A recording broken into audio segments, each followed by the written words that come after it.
So we have three panelists today.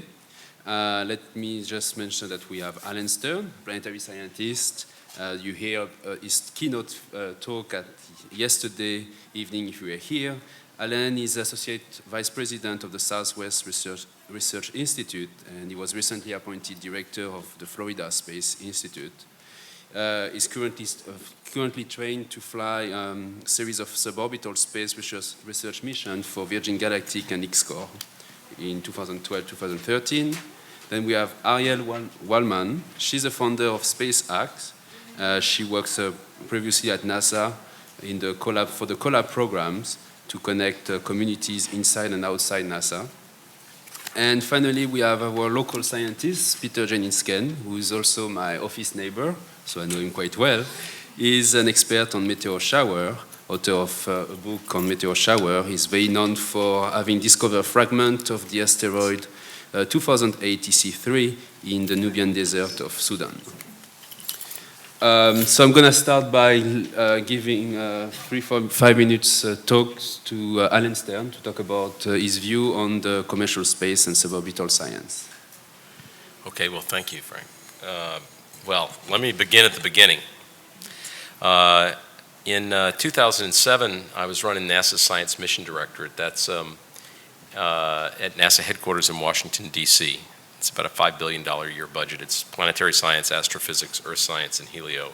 It's all the robotic space missions, from rovers to Hubble, all the grant programs, everything. And I was in a NASA Management Council meeting. I used to dress a little differently.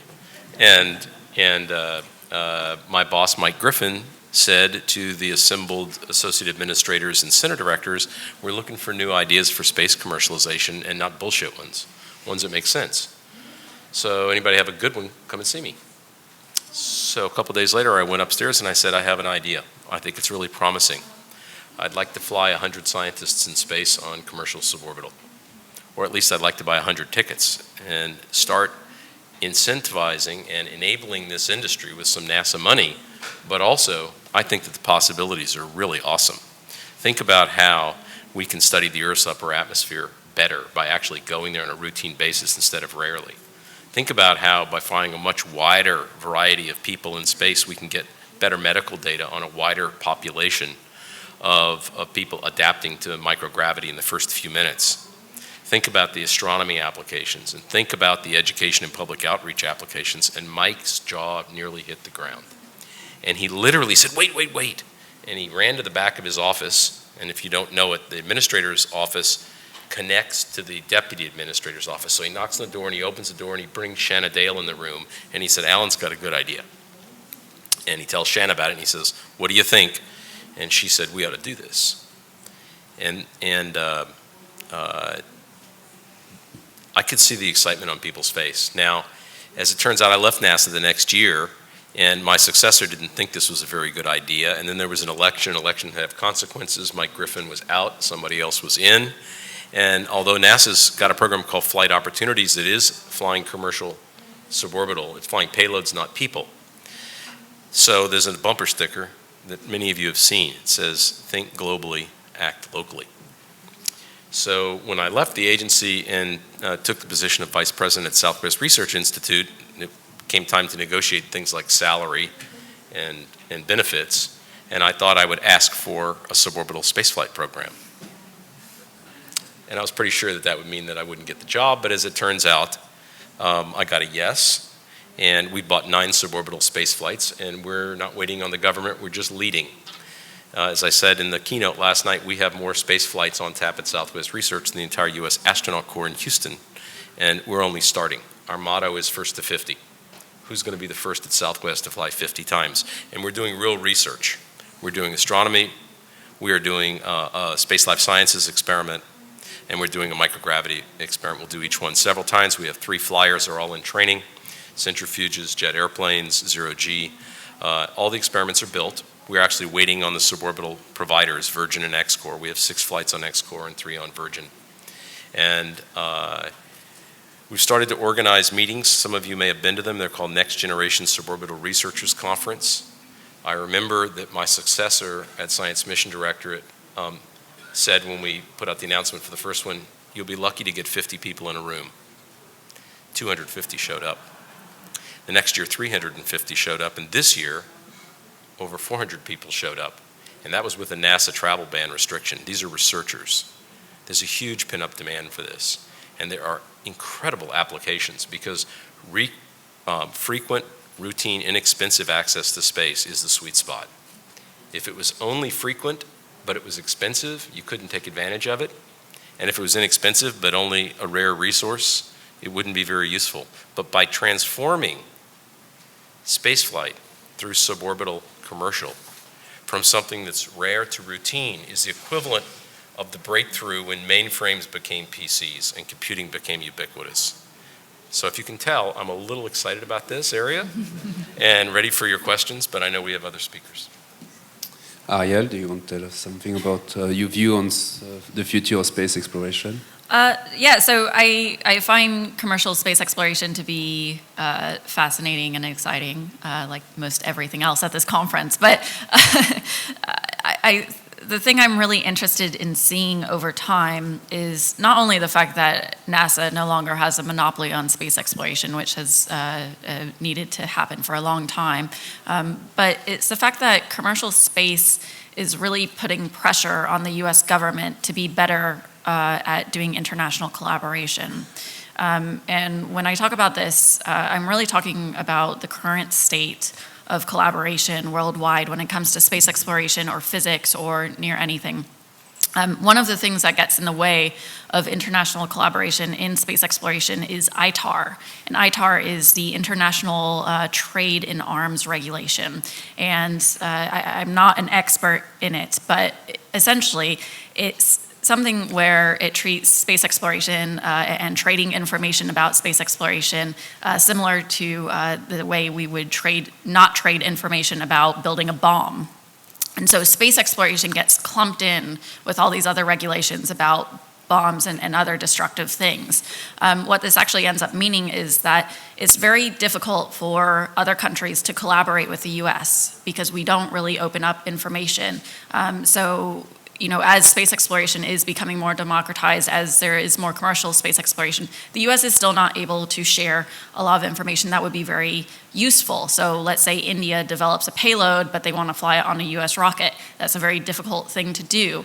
And those countries don't really have a lot of standards to work with the US. So ITAR kind of acts as this thing that really stops standardization in space exploration currently.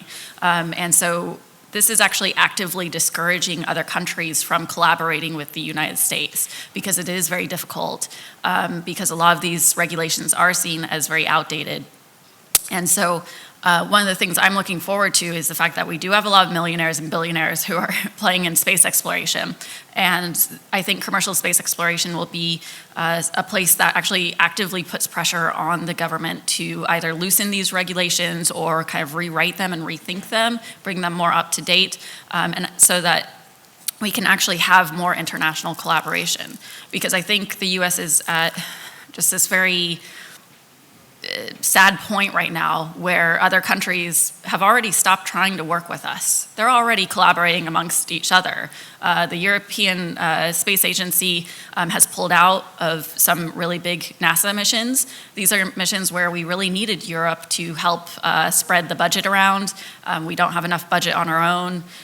These are situations where maybe Europe isn't as advanced as the US is currently in space exploration, but they don't have a lot of incentives to work with the US anymore. And so the US is more and more becoming an island in space exploration, and it's really sad to see. So my hope with commercial space exploration is that it really puts pressure on this to make these regulations more open and actually actively encourage international collaboration. My second point about commercial space exploration that I'm really excited about is just the concept of brand in space exploration. So I'm really excited about Virgin Galactic, not about the specifics of, do I think it'll be Virgin Galactic or XCore or SpaceX that does interesting things, but from the concept of a brand. Virgin knows the importance of a brand and how that can actually build broad awareness. So I'm excited, regardless of what Virgin Galactic actually ends up doing, that they put a foot in the ground and said that they're actually going to start tackling space exploration. They've already got this platform to build off of. People already know the Virgin name. So as space exploration does become more accessible, it's going to be really interesting, because I think Virgin's really going to be the brand that takes it to the people, because people know that brand, they trust it, and they have awareness of it. And that actually accounts for a lot, because everyday people, let's say spaceflight opens up for most anyone to buy a ticket on one day. I think most people are going to be a lot more comfortable with Virgin Galactic, because that's a trusted brand, that's a trusted name. They have a history with them. Whereas with X-Core, a lot of people haven't heard of that unless you work in the space industry. So the importance of branding and awareness in commercial space as it expands further is also very important. Peter, the microphone is yours. Technologies are developing really rapidly. And there's always a long time between something being developed and something actually being adapted to go up in a robotic mission to go and study something in space.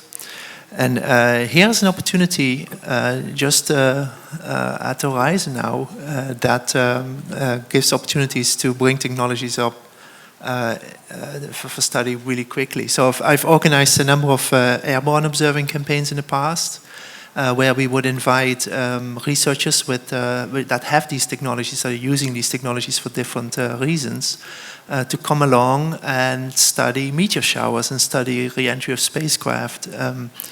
That concept has worked extremely well. I mean, people are very excited, and it's amazing how much information you can gather in doing these campaigns. So this is, for me, the next sort of step, the next opportunity, because we're actually going to go to the place where my meteors are happening and where re-entries are happening, where auroras are happening, the northern lights, where there is air glow, where there is all sorts of interesting processes happening, where basically the sun's atmosphere and the Earth's atmosphere are meeting each other. And so, where the galaxy is meeting the solar system, it's really a very exciting place to visit. And these commercial efforts really seem to have this potential to do things hands-on, to really bring a piece of equipment up and do something with a relatively short turnaround timescale. And that's very exciting to me. That really makes it possible for you and me to go and do these things. and that's it's really our chance to go into space, and it's my chance one day, maybe, if I'm lucky, to be maybe the first meteor astronomer to actually be among the meteors. Before we open to questions for the public, do you have anything you want to add?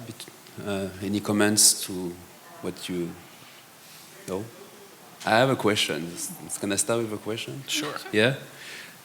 You mentioned briefly yesterday that the privatization of the space industry is giving access to space to other nations. Could you elaborate a bit about that, especially for the people who were not here Friday? Sure. Before I do that, I'm going to take the liberty of responding, though, to what Peter said, which I thought was just beautiful. Peter is typical of a lot of scientists in the space field. You know, we have a very funny thing that's happened. We've been in a very funny cul-de-sac with space research. The way that it began in the 1950s and 60s, it began very abnormally compared to any other science I know, where you have to do it all by remote control. And we've gotten used to that as if it's the only way to do space experimentation. You send somebody else to do it, a specialized astronaut, or you do it robotically. Well, if robots were so great, then every university lab in America would be robotized, and no one would ever go down to their lab, and geologists would never go on field expeditions, and oceanographers would never go in the ocean. Obviously, that's not the case. In space, we're just on the verge of being actually able to have people like Peter all of us, be able to actually do our research in the environment. And it's too bad it's a revolutionary notion. I think it'll look quaint, though, in 20 years. I expect it to be ubiquitous. Frank, if you would repeat your question, you could help me out. I think I went too far. So my question was about the internationals. Yes. The international story is an easy one. And it starts with the United States buying seats on Soyuz. We buy seats on Soyuz for about $60 million a pop. And it cost us nothing. I mean, I think we're getting ripped, but as a nation with a multi-trillion-dollar economy, $60 million is almost nothing, so we buy them and we don't blink an eye. So let's do a little math. Let's ask ourselves the following question. What fraction of our GDP is that $60 million? Tiny number. Let's take that tiny number and ask the question, if instead of buying a $60 million seat, you were buying a $200,000 Virgin seat for a suborbital flight, and then ask what countries can afford to buy a Virgin $200,000 seat for the same fraction of its GDP that the United States spends on a $60 million Soyuz seat. Obviously much smaller countries with much smaller GDP. You can work that out, and it turns out to be, I thought it was surprising when I did that little bit of math for the first time, because you go way down the list of countries. When you do that arithmetic, you actually come to find out every country larger than Aruba can afford human spaceflight in the suborbital future. Now, Aruba's tiny. I went there once. You know, there's an oil refinery and a few good hotels on the beach, and that's it. The GDP of Aruba is 1/3 the GDP of Boulder County, Colorado, where I live, which also suggests a lot of local municipalities can afford human spaceflight in this era. But that's why the international market for suborbital is so large, because it democratizes human spaceflight by making it inexpensive, by making the purchase of an individual spaceflight something akin to the purchase of a fire truck, which costs a couple $100,000. So every country can afford fire trucks, and it means that every country can have their educators and researchers flying in space. Any comments about that? Yeah, I think that's all great. I'm curious, though, and maybe you're more able to answer, because I've heard that Virgin Galactic, at least within the first initial years, will only be available to U.S. citizens because of regulations. Am I wrong there, or? That story went around and it had to do with ITAR, which you were speaking to. And actually, Richard Branson was very concerned about that because he's not a U.S. citizen. And so it kind of struck close to home. He said many times he was going to fly his family on his first commercial flight, etc. And actually, earlier this year, I think it was 2012, it may have been very late in 2011, it was announced that that little ITAR hurdle had been overcome. And in fact, I'm sure that not just Virgin, but also X-Corp and others in that industry have sold tickets to internationals. Yeah, good. In fact, X-Corp has actually announced deals to wet lease vehicles in both Korea and in Curacao. And Virgin and X-Corp are working on other international deals. So I don't think it's really a hurdle, it's more of a detail.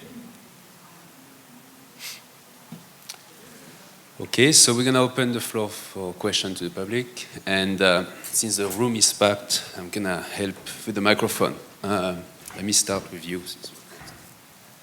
I know there's a space elevator consortium that's working on developing the technologies for a space elevator, but I don't have any sense for the likelihood of that being successful. And if you're familiar with that program, I'd be interested in your thoughts. I'm not very familiar with it. Maybe someone else is. I've seen interesting things come out of it, but yeah, I don't know where they are with a timeline. There's been interesting projects before, like the 2010 Space Elevator Challenge, which developed like great things. Although since then they've gone kind of quiet. I know that there's still conferences and meetings about it, but actually I've been a bit disappointed that there hasn't been more stuff. And I mean, maybe they're waiting a few years between things, but it would be great to continue to see more competitions and challenges around space elevator stuff. I think that's something that I can't speak to the scientific part of if they'll be able to achieve it. I don't think I know enough of all the specifics about it. But I do know it's something that gets people really excited and is really, similar to, we're going to land on Mars, like we're going to build a frickin' space elevator. How awesome is that? So I would like to see more stuff coming out of that. Whether or not, it's a long ways off to actually achieving it. I think it is something that gets people very excited, and I think there should be more publicity paid to it, and there should be more challenges around it to get people both within the science fields and outside of the science fields to be actively contributing to it. Because I don't think, despite it being a concept that often gets laughed at, I don't think there's been a nail in the coffin yet to say yes, definitely, or no, impossible. And I think the exploration of that is the interesting part.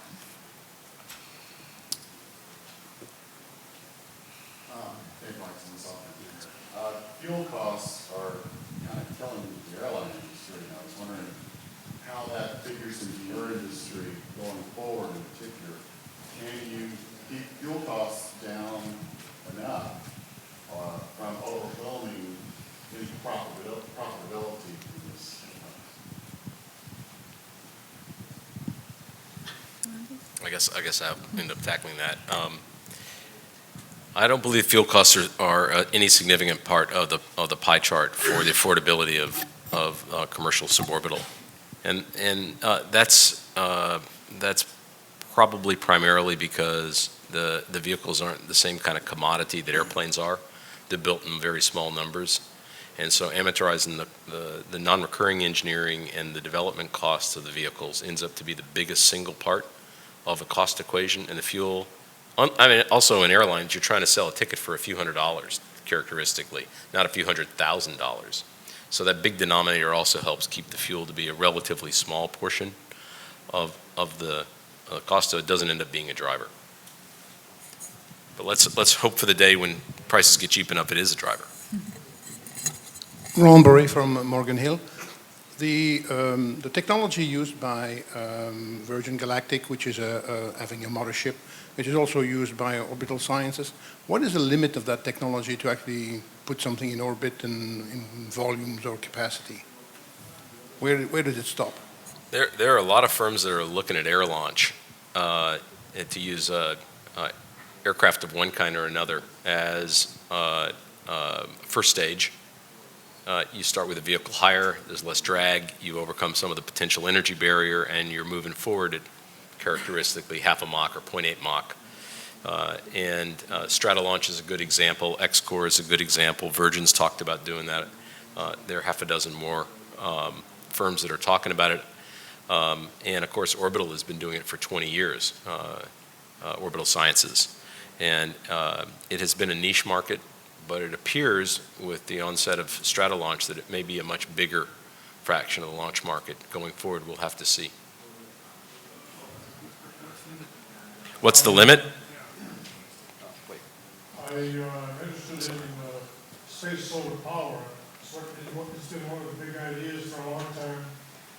And I believe the company has a contract with PG&E to do something in 2016. But in general, what do you think the prospects for something happening in that area? You want to speak?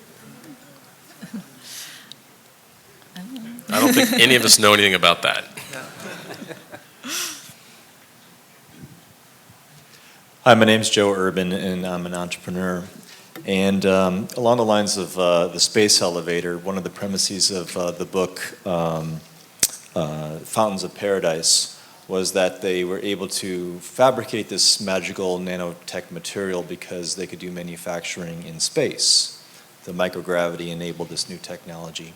So as an entrepreneur, I thought, well, where are those opportunities? Where are the fundamental functions or environments or capabilities that would be enabled by being in space? So what can't we do now that could be done if we were to be able to get in space? So beyond the basic research and the exploration that you've discussed, what barriers would start to fall? So, I mean, there's a multitude of things. I think something that I hear often that people are interested in exploring more is space medicine, and so medicine that can be generated in space, and also understanding what our bodies actually go through in microgravity. Those are areas where you think we would already know a lot, but we know next to nothing. And it's fascinating to me because obviously when we put humans into space, it's a big deal. We try and make it as safe as possible. And yet we just don't have a very good concept of biology and how it interacts in space. There are experiments on the International Space Station regarding biology, but I just think we're scraping the surface when it comes to it. So I think that's an area that's interesting, and personally, I would really like to see more collaboration between the biology industries and the space industries. I know that we have astrobiology institutes. However, I think we have a lot of biology hacker spaces. We have a lot of biologists, and then we have a lot of space people. But I actually don't see them interact that much, and they should be interacting a lot more. I think they have a lot more in common than they think. So I would really like to see further development in that area personally.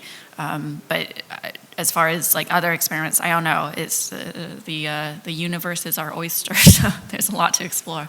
I'll chip in on that. I think that there are some pretty obvious applications, but we're in the really early days. And probably the best applications are the ones we haven't thought of. But obviously tourism is going to be a substantial market. Just like the story I told about countries being able to afford human spaceflight, at least in the suborbital world, getting prices down to something like a small number multiple of the cost of walking up Everest, going on an Everest expedition, or buying a luxury SUV, opens up a huge market. And Virgin is rightfully boasting about having sold 500 tickets. That's as many tickets as people who have flown in space in the last 50 years, and they haven't even flown yet. Wait till they start flying and people start really lining up. Beyond that, you see companies like Moon Express. We talked about this in the previous panel. Moon Express actually wants to bring back certain rare earth elements, in particular platinum group elements, from the moon, where asteroids deliver large amounts of that into you're just there for the taking, more or less. I think these are all going to be viewed.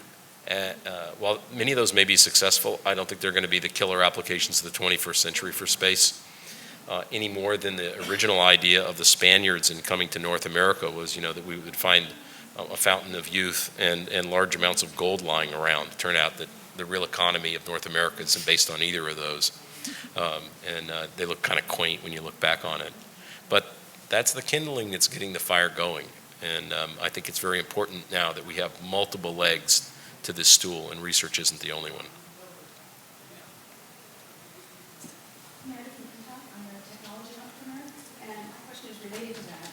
Back in the 90s, protein crystallization and thin film deposition were all considered potential commercial markets, and I think one of the challenges for those technologies was the fact that Earth-based technologies accelerated fast enough so that the cost benefit basically didn't really justify going to space. Now, obviously, things have changed a lot with the commercial environment. So my question is, what research areas, both basic as well as applied or commercial, do you see as attractive areas for somebody moving forward?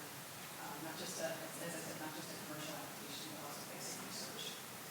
Well, this has been looked at for suborbital a lot, and there are three areas that are really obviously strong for research suborbitally. One is microgravity, another is space life sciences, the third is upper atmospheric research. There's actually a fourth area that's not technically research, it's more development. I don't know how many of you are actually space people in the room for a living, but those who are know what TRL means, technical readiness level.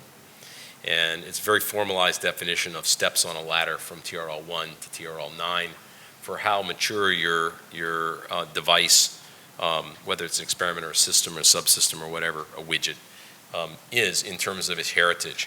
How proven is it for the space environment? Has it flown in space before? Has it only flown in a space simulator? Has it flown on the exact kind of rocket, etc.? One of the things that Suborbital is going to do is allow us to inexpensively bring TRL levels up, that we have not been able to do in the past, and actually fly things routinely in space, get a little bit of data, see how they work, and graduate them to the big leagues, for example, on the International Space Station.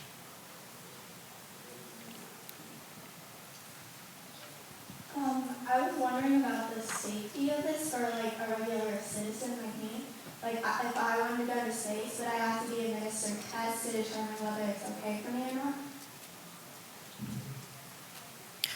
not? So you might be able to speak to this more, but that's a great question. It's very interesting being a space geek because I get asked in interviews a lot about, oh, so you totally want to go to space, right? And I'm always like, I'm not really sure. And people are like, what? You're crazy. Didn't you dream of being an astronaut as a kid? And, I actually didn't. And going into space is something, I won't speak to the specifics about the safety of the current commercial things, but it's something I'm admittedly a bit terrified about because I've watched the documentaries about what astronauts do go through in terms of radiation and particles going, into their eyes and things like that. And it's actually, it's something that shouldn't be taken lightly. It's not something that should be, yeah, I totally want to go into space, and you just throw caution to the wind. There are real health concerns about spending time in space. The great thing about, Virgin Galactic and other suborbital things is that you're only spending a few minutes in space. So that part is great if you're concerned about, respiratory issues or radiation levels and things like that. But, it's something that I, like you, am concerned about the safety, and I will be very interested with the first 500 people that take these flights. I don't necessarily want to be an alpha tester. I'm a little scared, I admit it, and I love space exploration. But I do think it will be also interesting to watch how everyone at large feels about the safety. Because there's a big gap between the reality of safety and something actually truly being safe and how safe people feel. And you see this a lot with self-driving cars. We have the ability to have self-driving cars now, but the fact that it takes that control away from us, even though self-driving cars might be safer, and actually a lot of science is showing that they are, it doesn't matter because the human factor feels like, oh, but if one death is caused by a self-driving car, as opposed to us driving it, that's scary. And I think there are similar translations when it comes to space exploration, feeling like you've lost that sense of control because something could happen. But you've seen people overcome this when it comes to air flight. So you're probably more able to talk about the current safety that's going on. Yeah, just sticking to the subject of the actual session we're in, which is suborbital. I wouldn't worry too much about it. You have to pass an FAA Class 3 physical, which almost everybody in this room, I'm sure, can pass. It's not that hard. Now, we're going to learn that there are going to be certain things that you, in your medical history, that would advise against spaceflight. For example, let's say a recent surgery, so that you have sutures. Right, well, 6Gs at launch is probably not what you want to prescribe for a surgery from a couple of weeks ago. But I think for most people with normal physical condition, it's going to be pretty straightforward. I was pleased that when I went through my first centrifuge training, I was the oldest person in the class, which was a little weird. But not only passed with flying colors, but it was the youngest person who got out of the centrifuge and started throwing up. Totally be me. And he was a graduate student, so that maybe explains that. I really wouldn't worry about it too much. I think brief exposure to spaceflight is going to turn out to be pretty easy for most people. And I asked the folks that run Zero G Corporation that flies the Zero G airplane, I asked Peter Diamandis how many people had gotten sick in the history of flying the airplane. How many people had gotten sick on their first parabola, the very first one? The answer was we don't have any recorded history of that, right? So the suborbital flights are one parabola, and I expect that the motion sickness issues won't be that big of a deal either. Yeah, it really makes a difference whether you go into space for days or weeks or months, or whether you're just up there for 3 or 4 minutes, because even the cosmic ray exposure, for example, if you're flying an airplane, you're basically in a shower of these cosmic rays that are produced in the atmosphere by collisions and so on. So you're really above that when you're high up in the atmosphere. Micrometeorite impacts are really rare, far between. So the environment itself is not your biggest concern. It's mostly, and indeed, can you handle the G-force and motion sickness and so on. I think it was a lot more dangerous coming to North America as a European in the 15th century. There's lots of disease and people that actually chase after you with weapons, boats that sank, unforecast weather. I'm looking at this as a different perspective. I'm 71 years old, and I don't know that I'd want to get in the X-Corps bird and take 4 Gs to go up in orbit, although it would be a hell of a lot of fun. But I look at this as an extension of our present transportation system, where we're trying to get people and goods from one place to the other, where we have about 5,000 airplanes, commercial airlines flying at 30,000 feet across the U.S. every day. And we don't have a system that will get us to Australia from New York in 2 hours, like we were talking about with the SST and the three Mach 3 airplanes, and wound up with a Mach 2 airplane that people worried about sonic booms and outlawed it across the U.S. So I see this suborbital as a step that's past the X-15 times and the lifting bodies that let the shuttle land on land rather than splash into the ocean where you had lots of space.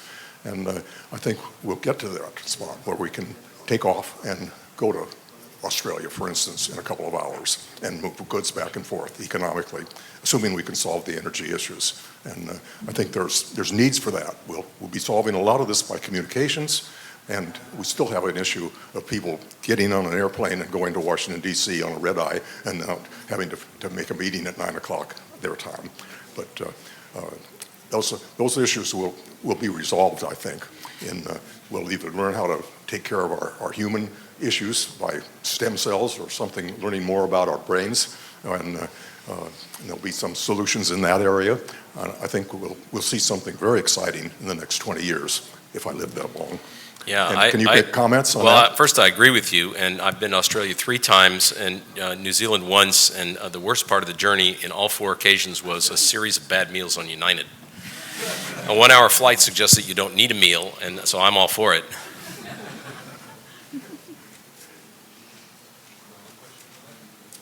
So as we begin to move to the suborbital commercial flight area, and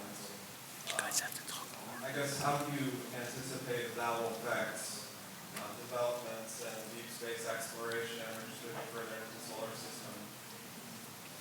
So just, sorry to repeat, just our general thoughts about moving further into the solar system and exploration? Yeah, so what will be, how will this lay the groundwork for us to get out there? What kinds of hurdles do we need to overcome, whether they be regulatory or just collaboration with trying to get the right resources together? What are some of the ways that this new industry can help out?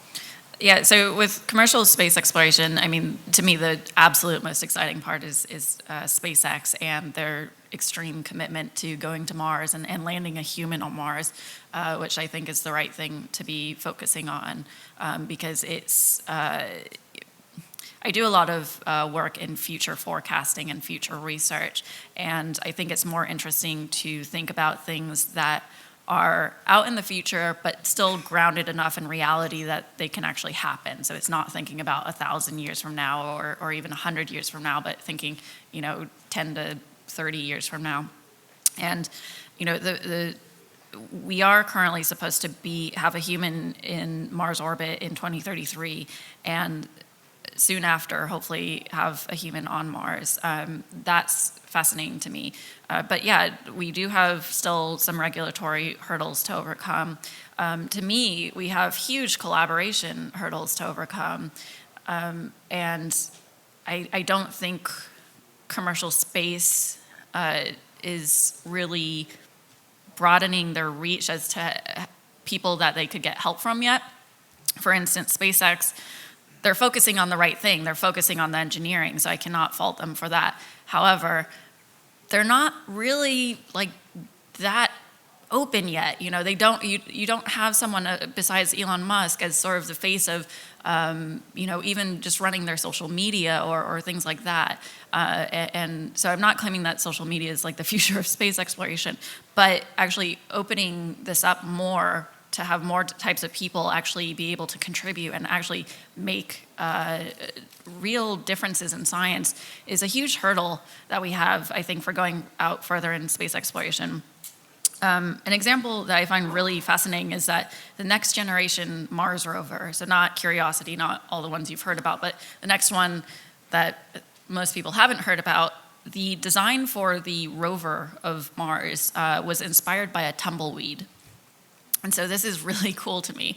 If you can imagine how a tumbleweed goes across the surface, the design for the next Mars rover is inspired by that. Well, there are people who constantly think about interaction design and how things interact and how things move. And I think there's a lot of interesting concepts that can be coming out of that, both in satellite design and rover design, and things that really traverse space, whether it be near space or deep space, in interesting ways. You've also got like a Swiss satellite that that is inspired by how a squid grabs things. And the concept for that is that the Swiss don't want to put more junk into orbit. So they, along with a satellite, they launch this little squid satellite that like comes up behind the satellite, grabs it, and then like deorbits it, which is like the coolest thing to look at. They've got a concept video on YouTube that you can look at. So there's all these interesting concepts coming out, but I think there can be a lot more interesting things that are done if commercial space does pay a little bit more attention to really opening it up. I still don't necessarily feel like I could get a job at SpaceX. So I feel like people need to feel like they could, and they need to open it up more. And again, I understand that engineering is the big focus, but someone needs to be paying attention to opening this stuff up more for more people to contribute. You done? Yeah. Who owns the moon? So when you get out there and you're going to commercialize space, if you're going to mine meteors, or do we have the wherewithal to put the international agreements in place? I know it's a way down the road with the ubiquity, $200,000 we can go up there. Who's going to set up the framework for the international laws, ownership, flying over countries, can you, can't you? Is that being put underway at all? Or is it so far down the road that it doesn't matter right now? Well, I think the narrow answer to your question is that no one owns the moon. And in fact, both the United States and Russia have brought materials back from the moon. And no regulatory agency has restricted those sample returns. Also, meteorites from the moon fall to the Earth, and they're routinely sold on the open market. I'm not worried about it. Who owns Antarctica? Yeah. Let me make the analogy, who owns the air? We all use it, but no one owns it.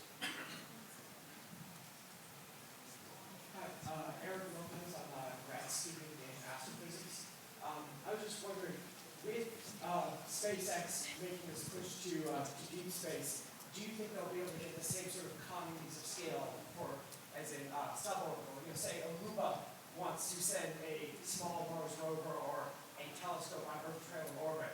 You know, will that be able to happen? So, I mean, the other thing that SpaceX is really dedicated to, in addition to going to Mars, is making fully reusable launch vehicles and just vehicles in general, which is also a really great thing, because when talking about the cost effectiveness, I think actually the solution is making things reusable.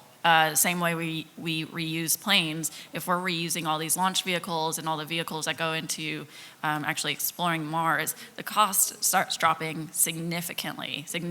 And so that's why, you know, at first glance, people think Elon Musk is a bit crazy, because he's like, oh yeah, I want just everyday people to be going and buying trips to Mars, and people are like, you're nuts.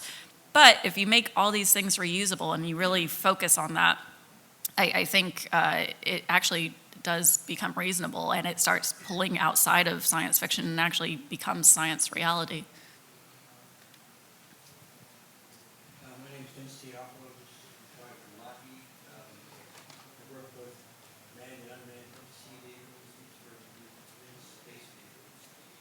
The difference in cost on undersea vehicles is only a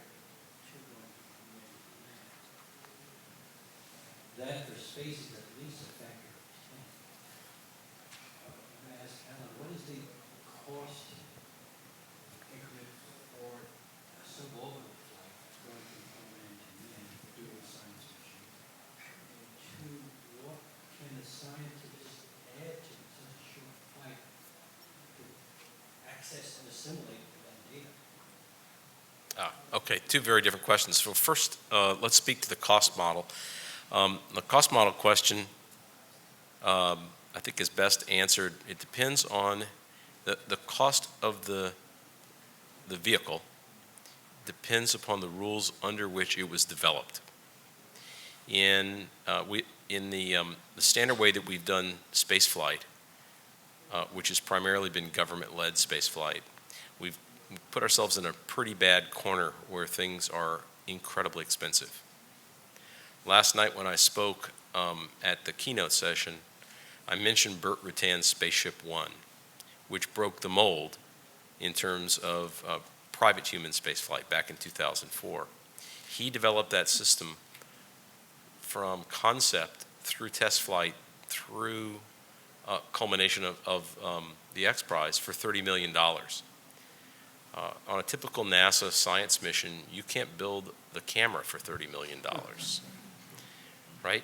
And I mentioned that Elon Musk conceived, designed, built, and flew to fruition the first private orbital vehicle, Falcon 9, for less than NASA could build a launch tower for the $10 billion Ares, which was canceled before it ever got to orbit after spending $10 billion.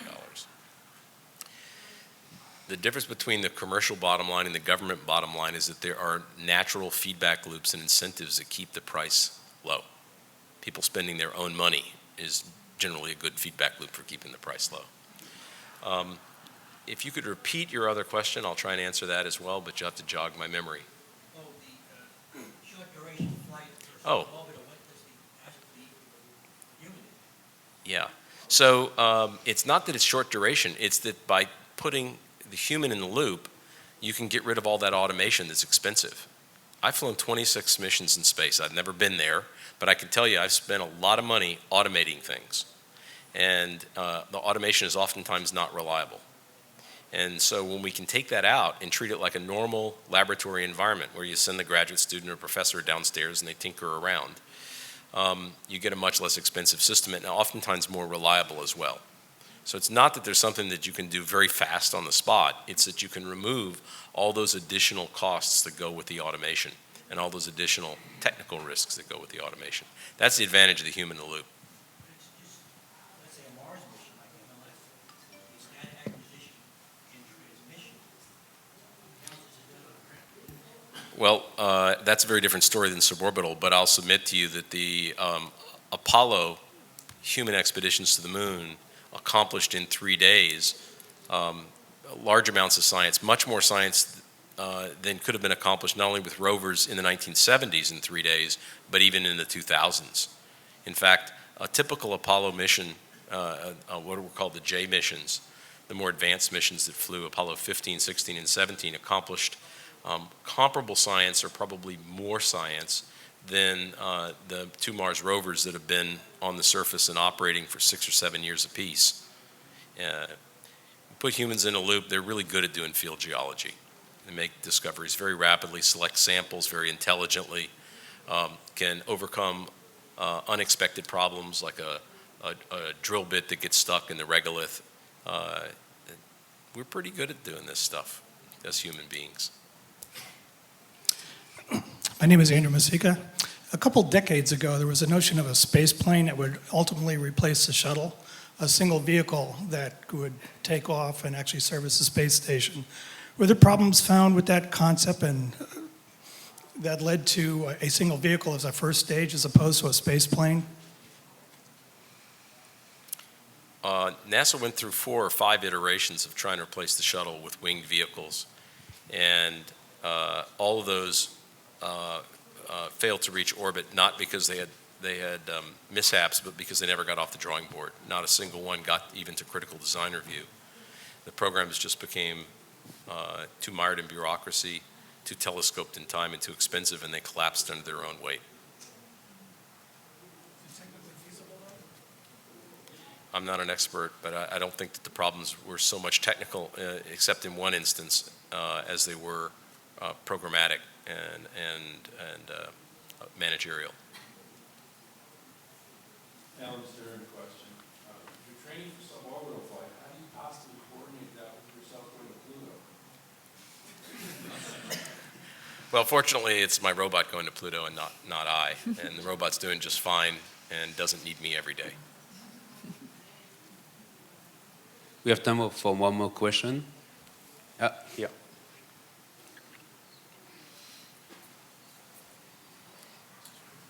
Ariel asked for limited that commercial industry is not so far really doing out-of-the-box stuff. Alan might have NASA's role. What role do you all think that NASA could play in stimulating or fostering that kind of innovation, or do you think that's just something that will happen in free enterprise and commercial, or do you think there's a role for NASA to somehow help, and if so, how? I would say this is a case where NASA actually could do a lot, actually a lot more than the commercial places, because again, they need to focus on the engineering. They need to focus on actually doing this thing, which is the most important part.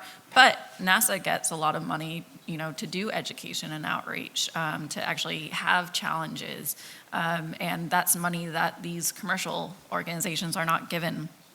So I think part of the reason why they're not opening and thinking more out of the box and really expanding things is because, that's not where their money is going. So I think NASA, it would be interesting, actually, if the turn of events was that NASA actually became the beacon of openness for space exploration in years to come, because they are able to have more people and throw more people at the problem and engage people. And they already do, like I was saying, the importance of brand earlier.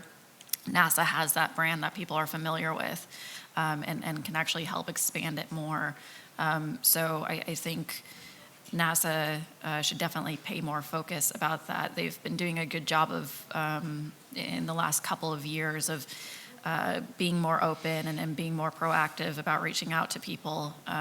But it would be great if they put that energy towards encouraging people to get involved in commercial space exploration. And you're seeing bits and pieces of this already, but it would be great to have more.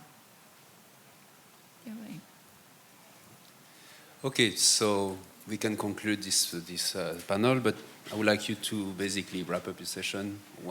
Each of you, basically tell us what the vision for the future specifically. My vision for the future is really to have, and actually I was bringing this up in the last session about the next big science revolution. To me, it really is like a citizen science renaissance and open science renaissance. I think my vision for the future is not only being able to say, yeah, that person did it without any government funds, but to say, yeah, that person doesn't have a background in space exploration or science, and they were able to help design the rover or help design a payload that goes into space. You're already seeing Kickstarter projects that are allowing people to put payloads on little chips that fly in satellites. So we're only seeing the very beginning of this, but my vision for the future is we're going to be seeing a lot more of this, and that we need to stop really having the perspective that when the US government or when Elon Musk is going to space, that we are going to space. That's not true. You're not going to space. You're observing other people going to space on behalf of you. And you should be really angry about that. You should be the one who's actively getting involved and seeking out space exploration and actually flying your own stuff into space. Don't be content with the fact that other people are doing more. You should also get involved. Yeah, so for me, suborbital spaceflight is really sort of the future for making a manned spaceflight accessible for everybody, and that's has a potential for tourism and for something that will happen for a long time to come, because a lot of people will continue to want to try and do this. Apart from it being cool to go up and actually see space, see the dark sky, see the Earth under you, see the curvature, be in space, feel the weightlessness and so on. What I hope is that there will be an interest to stay just at the edge of space, because that puts me in the Meteor layer. So you see the Lynx 1 setup only goes up to 61 kilometers, so it's not really getting there. Lynx 2 is right in the sweet spot for me, and Spaceship 1 and 2 are operating right in the sweet spot, but there are already plans to go a little bit higher up, to get a little bit more time in space. Well, if that happens, then people will fly through the Meteor layer just as quickly as people now going to the space station. And the space station, you're further away from the Meteor layer than we're here on Earth. So in a way, there's a window of opportunity here. So I'll be very surprised, very anxious to look forward to see what people are going to see when they're up there. Is anybody going to experience seeing a meteor really close up? Am I going to get an opportunity to fly up in a suborbital spacecraft to set myself up right next to this little asteroid that is predicted to come and crash in over North America, and see this thing enter the Earth's atmosphere and fall apart into pieces? I mean, that would be something. So there's a lot of really great opportunity, and I think for people to be up in that layer, that will be very exciting. I'll be very brief to wrap this up. When you think about what's taking place today in commercial human spaceflight, and in particular in suborbital, I'll just say two things. The first is, welcome to the end of the monopoly. And the second is, welcome to the era of innovation in human spaceflight. Watch. Thank you very much.